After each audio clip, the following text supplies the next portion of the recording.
Halo rekan-rekan investor, senang banget rasanya bisa balik lagi nemenin kalian di sesi bedah saham kita hari ini. Sering banget kan kita dengar rumor, spekulasi, atau kebisingan di pasar yang bikin pusing? Nah, hari ini kita bakal singkirin itu semua. Anggap aja saya mentor kalian hari ini, dan kita bakal pakai kacamata analis rasional buat nyari tahu nilai intrinsik dan harga wajar dari sebuah emiten transportasi udara, yaitu PT Jaya Trisindo Tbk, atau yang biasa kita kenal dengan kode saham HELI. Siapin catatan kalian ya, karena kita bakal langsung bedah tuntas anatomi perusahaan yang satu ini. Coba lihat angka ini. Rp196 per lembar saham. Cuma segitu harga saham HELI yang ditawarin pasar sekarang. Buat sebagian orang, dengar harga di bawah 200 perak tuh mungkin langsung mikir, ini mah saham lapis bawah, saham murahan. Tapi, sebagai investor yang cerdas, kita tahu banget pepatah ini. Harga itu cuma apa yang kita bayar, tapi nilai. Nah, itu apa yang sebenarnya kita dapat. Hal ini ngebawa kita ke sebuah pertanyaan penting nih. Apakah harga saham yang serendah ini tuh sebenarnya sebuah permata tersembunyi yang lagi salah dinilai sama pasar? Atau jangan-jangan ini cuma jebakan saham berkualitas murahan? Buat jawab ini, kita nggak bisa sekedar tebak-tebakan. Mari kita selami lebih dalam lagi, pakai cetak biru analisis fundamental kita. Oke, kita masuk ke bagian pertama. Profil bisnis HELI Beyond the Ticker. Gini teman-teman, pas kita beli saham, kita tuh sebenarnya lagi beli kepemilikan bisnis di dunia nyata, bukan cuma nebak 4 huruf ticker yang kedap-kedip merah hijau di layar aplikasi pialang kalian. Mari kita lihat apa sih yang sebenarnya menggerakkan roda ekonomi HELI ini. PT Jaya Trisindo Tbk, lewat anak usahanya, pada dasarnya itu nyewain helikopter. Ini bisnis yang benar-benar padat modal. Armada fisik seperti yang kalian lihat, inilah yang jadi mesin pencetak uang utamanya. Jadi, poin krusial yang harus kita pegang tuh fokus operasional mereka. Pendapatan utama perusahaan ini datang dari operasi penyewaan atau charter helikopter buat logistik, korporasi, sampai retail. Tapi, mereka nggak cuma jalan di tempat. Manajemen sekarang lagi ngarahin pandangannya ke teknologi masa depan, yaitu ekspansi ke segmen penyedia layanan drone. Strateginya jelas banget, fokus di aset modal yang berat dan terus perbanyak armada fisik buat ngegas kapasitas pendapatan mereka.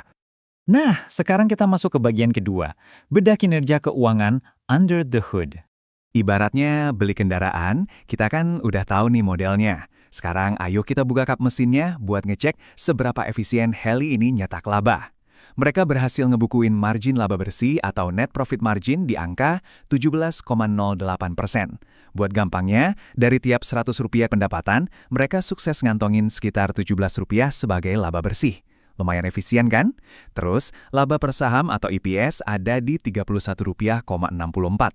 Tapi, jujur aja, metrik yang bikin saya langsung melek tuh yang satu ini.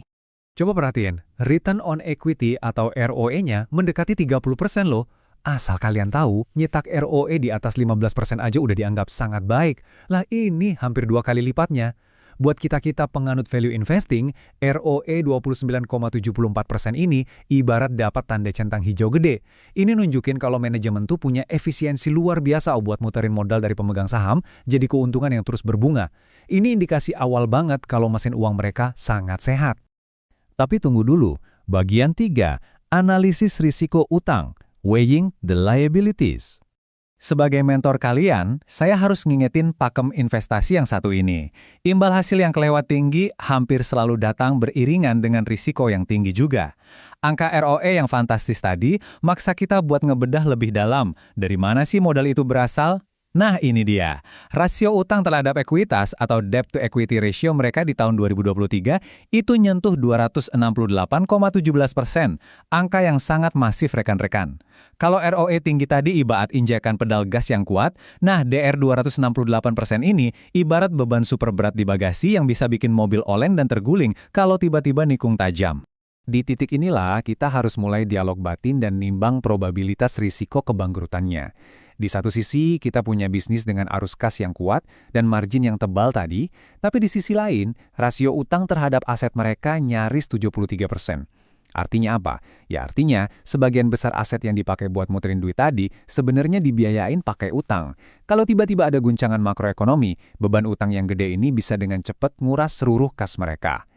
Tapi jangan keburu panik dulu. Mari kita telusuri lebih detail bentuk utangnya ini apa. Komposisinya itu terdiri dari pinjaman bank, liabilitas sewa buat armada helikopter, utang anjak piutang, sampai pembiayaan konsumen.